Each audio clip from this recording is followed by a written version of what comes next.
నల్లేరు ముక్కలు అవన్నీ తీసి పక్కన పెట్టుకున్నాం కదా. పచ్చిమిరపకాయలు అన్నీ వేయించుకొని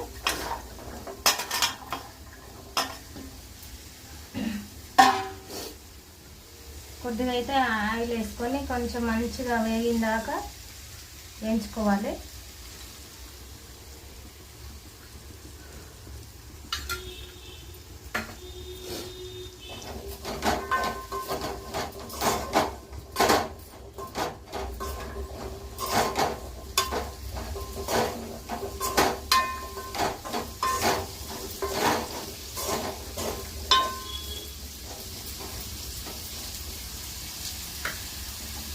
ఇవైతే వేసుకొని ఇంకో మిక్సీ జార్లో వేసుకుంటున్నా.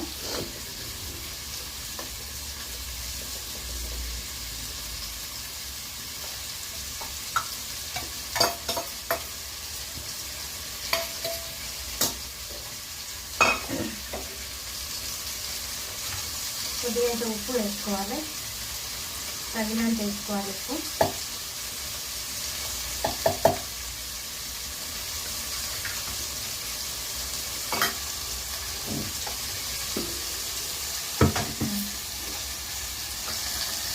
వేస్తా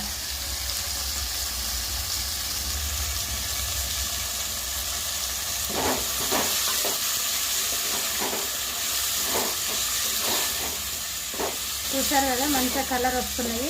ఇలా వస్తున్నాయి కలరు.